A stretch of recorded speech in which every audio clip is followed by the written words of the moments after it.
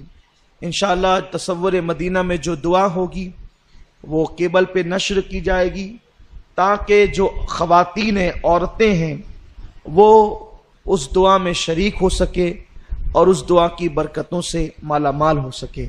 اللہ تعالیٰ مجھے آپ سب کو شب قدر کی برکتوں سے مالا مال فرمائے، اور اللہ تعالیٰ ہمیں پوری رات کثرت کے ساتھ عبادت کرنے کی توفیق عطا فرمائے۔ اپنی اپنی دعائیں بھی کریں، کچھ تلاوت بھی کر لیں، اور پھر اگر کوئی ضرورت ہو تو اس سے فارغ بھی ہو لیں، اور جلدی سے مسجد میں آ جائیں تاکہ ہم وقت مقررہ پر ساری عبادتیں کر سکیں۔ کیونکہ شب برات اور شب قدر میں فرق یہ ہوتا ہے کہ شب برات میں نفل روزہ ہوتا ہے، کوئی رکھتا ہے کوئی نہیں رکھتا، اور پانی بھی پی لیا تو سحری ہو گئی، لیکن یہاں اعتکاف والوں کا بھی ہمیں خیال کرنا ہوتا ہے، تو ہمیں 3 بجے سے پہلے اپنی محفل ختم ہی کرنی پڑے گی تاکہ اعتکاف والے سحری کر لیں اور ہم لوگ بھی اپنے اپنے گھروں کو سحری سے پہلے پہنچ سکے۔ تو یہ اعلان ہے، جو لوگ سن رہے ہیں، جو نہیں ہیں 1 بجے کا ٹائم ہے، وہ بھی مسجد میں آ سکتے ہیں، جو موجود ہے وہ ضروریات سے فارغ ہو کر مسجد میں آ جائیں۔